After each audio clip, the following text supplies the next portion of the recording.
Jason, bocah berusia 3 tahun ini ditemukan selamat usai terkunci selama 4 hari bersama jasad sang nenek di rumahnya di kawasan Kelapa Gading, Jakarta Utara.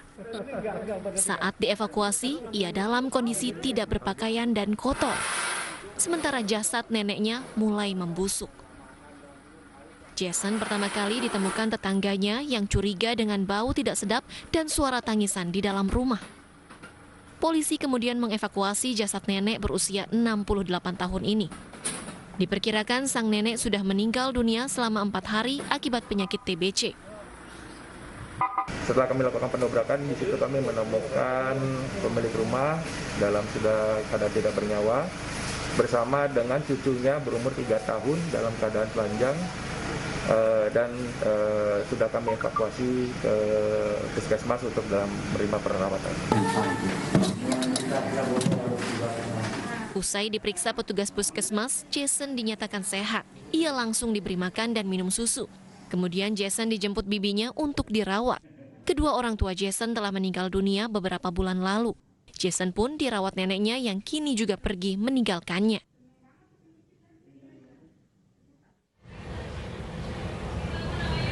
Pemirsa, kasus dugaan penipuan seleksi CPNS yang diduga melibatkan anak artis Nia Daniati Olivia Natania terus bergulir.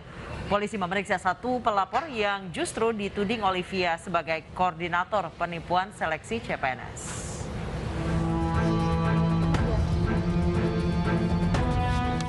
Polisi seharusnya memeriksa anak Nia Daniati, Olivia Natania, hari ini atas dugaan penipuan seleksi CPNS.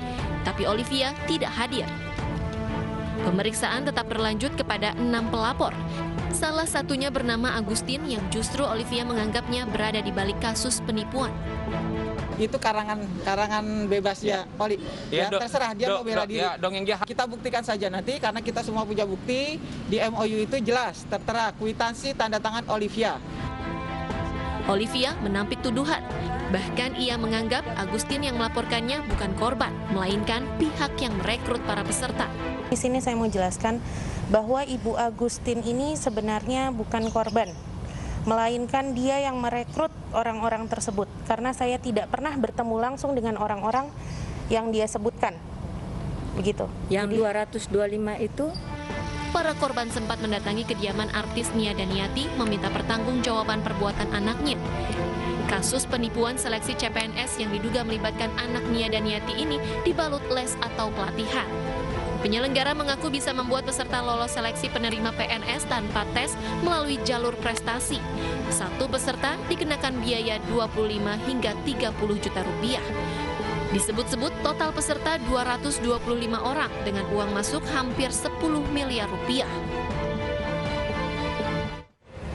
Dan pemirsa, kami sudah terhubung dengan kuasa hukum korban dari Olivia, yaitu Bapak Odi Wudianto. Selamat malam, Pak Odi. Selamat malam, Pak Odi. Ya, malam, Mbak. Oke, baik. Pak Odi, ini dari pernyataan dari terlapor sendiri mengatakan bahwa klien Anda, Ibu Agustin, justru merupakan koordinator yang seharusnya membayarkan 25 juta, dilebihkan harganya 25 jutanya disetorkan ke terlapor, 25 jutanya masuk kantong. Itu bagaimana, Pak? Begini, Mbak, ya. Itu kan pernyataan seperti awalnya maling menjadi rampok. Ya, artinya bahwa di sini kelihatan bahwa Oli itu dia ada niat baik untuk menyelesaikan perkara ini dengan sebaik-baiknya. Yang jelas perkara ini terang benderang tipu gelapnya dan adanya SK bodong dengan kop Garuda dan lambang BKN gitu, Mbak. Jadi kalau dibilang bahwa Ibu Agustin adalah calo atau menjadi pelaku, salah besar, ya, karena justru Oli lah yang kemudian tidak mau menyelesaikan tanggung jawabnya kepada para korban gitu, Mbak. Baik, dari 225 korban dengan kerugian 9,7 miliar rupiah, Pak. Itu apakah semuanya ini direkrut oleh terlapor, Olivia? Begini, peranan Bu Agustin hanya menyampaikan informasi ya kepada keluarganya ataupun teman-temannya yang berniat untuk PNS jalur prestasi, begitu. Nah, kemudian awalnya 16 orang keluarganya Ibu Agustin yang masuk menjadi calon CPNS lewat jalurnya itu. Nah, kemudian di bulan Maret ketika mulai ada pandemi COVID, Oli bilang kepada Bu Agustin, tolong Bu, cari Bu yang lebih banyak. Ya mumpung saya punya link di BKN, gitu Mbak. Nah, yang membuat para korban menjadi yakin adalah ketika mereka itu menyerahkan uangnya bervariasi ya, mulai dari 25 juta sampai 156 juta, itu dalam waktu 2 minggu kemudian dibuatlah SK pengangkatan oleh timnya Oli, gitu Mbak. Nah, karena ada SK itu maka membuat semakin yakin nih para korban untuk serahkan uang pada Oli, gitu. Baik, menurut pengakuan terlapor ini ia hanya menerima 25 juta per kepala. Sementara tadi Bapak menyebut 25 sampai 156 juta. Apakah ada pembagian fee juga Pak di situ dengan beberapa orang yang ikut merekrut juga? Ini adalah naik kelasnya Oli ya, dari maling jadi perampok gitu kan. Nggak pernah ya di awal itu dia ngaku sebagai agen bimbel lah ya, atau khusus untuk jadi PNS, nggak ada ya. Yang jelas semua korban itu dimintain uang oleh Oli ya dalam waktu selama 3 hari sejak mereka sepakat untuk menjadi calon CPNS, begitu Mbak. Nah, saya baru selesai ya pemeriksaan di Krimum, itu terungkap bahwa memang dibuat sistem yang sangat rapih ya oleh Oli, yaitu dengan mereka membuat tim yang seolah-olah itu benar orang BKN.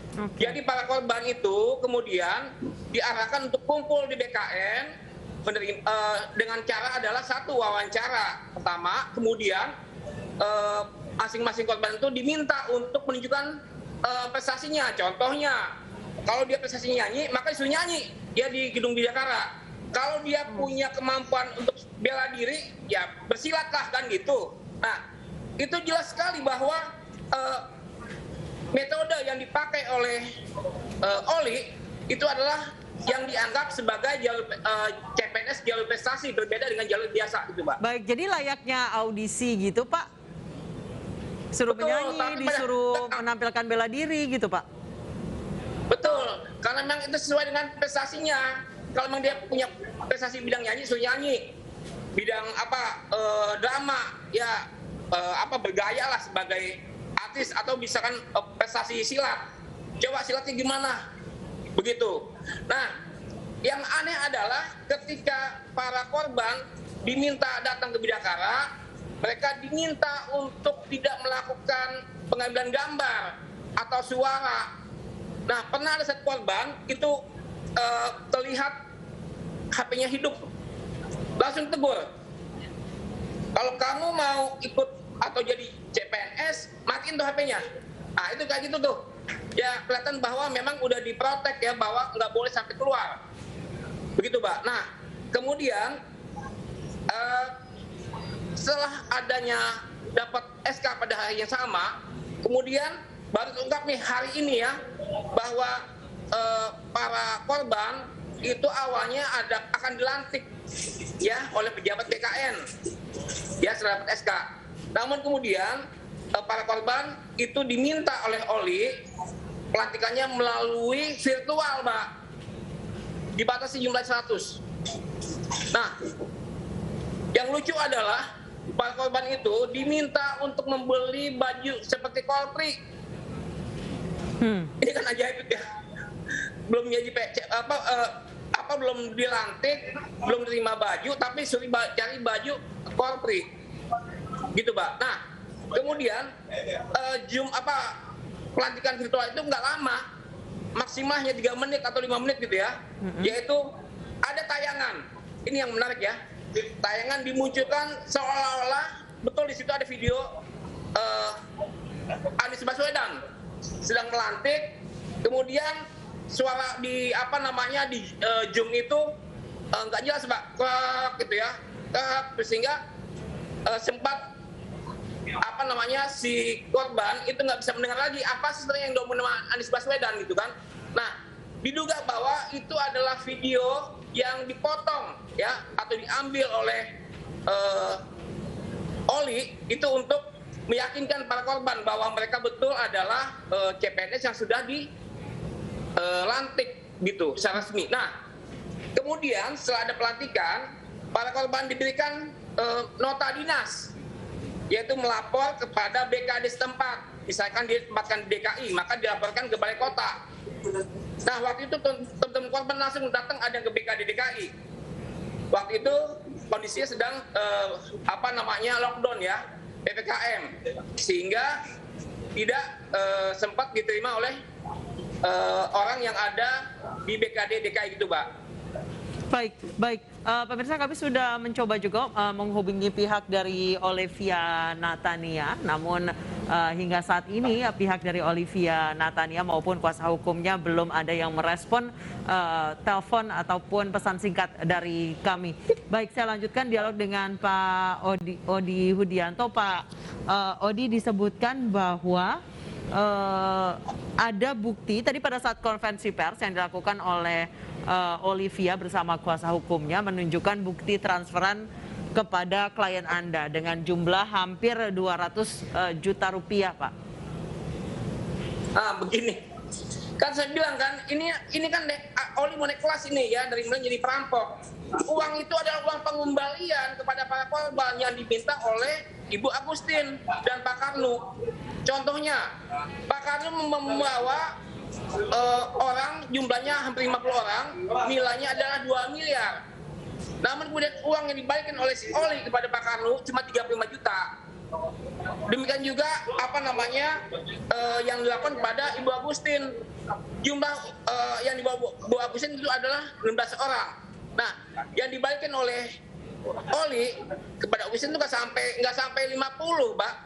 Sisanya adalah uang tiket ya dari Oli kepada para korban untuk datang ke Jakarta. Baik. Ke pelantikan gitu. Baik, Pak Odi, disebutkan tadi Anda mengatakan bahwa korban ini bermacam-macam, transfernya ada yang 25 juta sampai 156 juta. Itu paketannya apa saja? Mungkin 25 juta hanya sampai tahap mana, 70 juta sampai tahap mana, itu seperti apa, Pak? Mbak, itu sesuai dengan apa yang jadi negosiasi antara korban langsung dengan Oli. Ya, kalau korban itu bisa, anggaplah ya, bisa dikibulin sama Oli, maka akan diminta uang besar. Tapi kalau korbannya itu bilang, gua uang papasan nih, nggak punya duit lagi, ya uang 25 pun itu diambil sama Oli, Mbak. Gitu. Dan itu jelas-jelas gitu ya. Begitu mereka mengirimkan uang, dibuatkanlah perjanjian. Perjanjian isinya adalah penitipan uang. Begitu. Baik. Terima kasih Pak Odi Hudianto, kuasa hukum dari korban penipuan CPNS. Terima kasih telah bergabung bersama kami di Newsroom. Pemirsa, sepasang suami istri nyaris diamuk warga karena menganiaya anak kandungnya. Warga yang berusaha meredam amarah keduanya malah menjadi sasaran caci maki suami istri tersebut. Kak, aku orang yang ngurus anak-anak loh, Kak. Dari pemerintahan loh, Kak. Warga Jalan Musyawarah Tembung, Percut Setuan, Deli Serdang, Sumatera dihebohkan dengan sepasang suami istri yang kedapatan menganiaya anak-anaknya.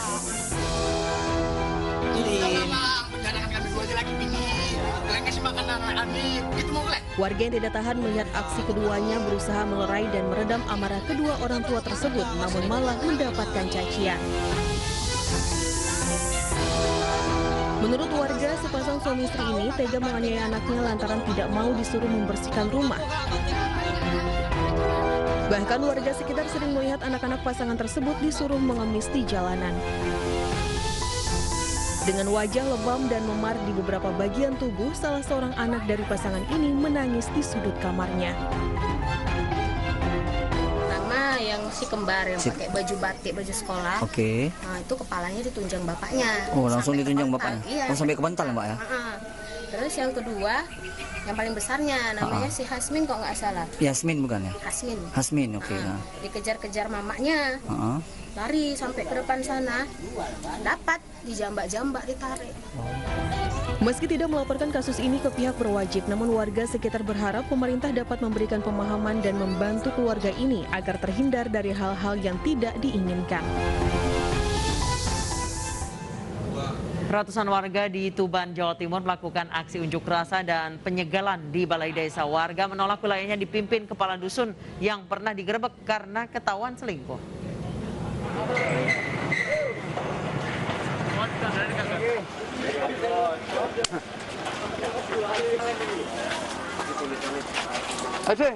Ratusan warga di Tuban, Jawa Timur melakukan aksi unjuk rasa di Balai Desa.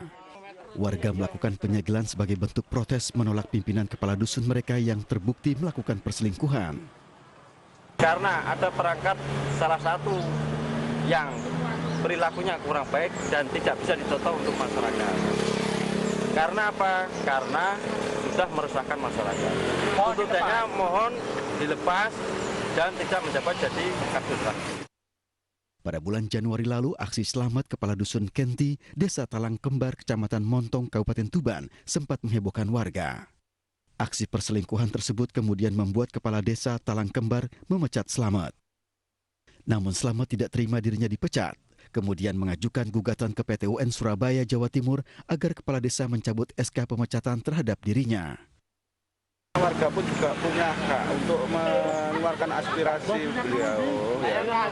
Jadi saya pun juga menghormati tentang masalah Pak Wo mau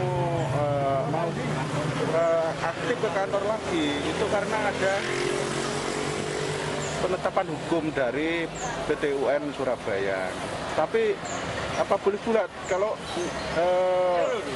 warganya sendiri tidak menghendaki Pak Wo ke kantor. Hingga kini Balai Desa Talang Kembar masih disegel warga.